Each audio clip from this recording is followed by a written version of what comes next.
যোৱা বছৰ এপ্ৰিল মাহত মই হাচি পুলি ৰোপণ কৰিছিলোঁ চাহ বাগানৰ মাজে মাজে।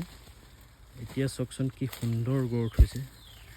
চাহ বাগানতকৈ প্ৰায় 3 ফুট ওপৰ ওখ হৈ গ'ল।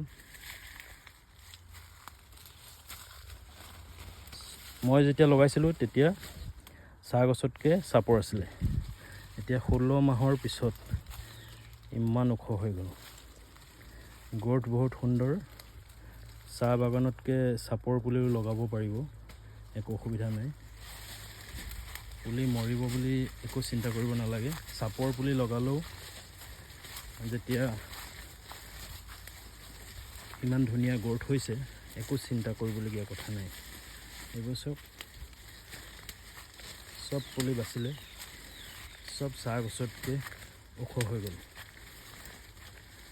প্ৰায় 1 মিটাৰ চাহ গছতকৈ ওখ হৈ গ'ল।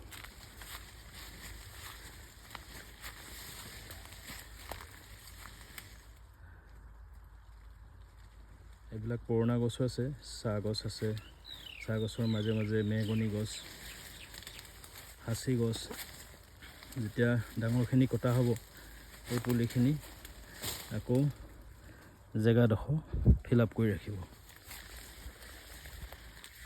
আপোনালোকেও যোনখিনি মানুহে চাহ গছৰ মাজত সাঁচি গছ পুলি ৰোপণ কৰিম বুলি ভাবি আছে বা মোৰ পৰা যোনখিনি পুলি লৈছে, একো চিন্তা কৰিবলগীয়া কথা নাই।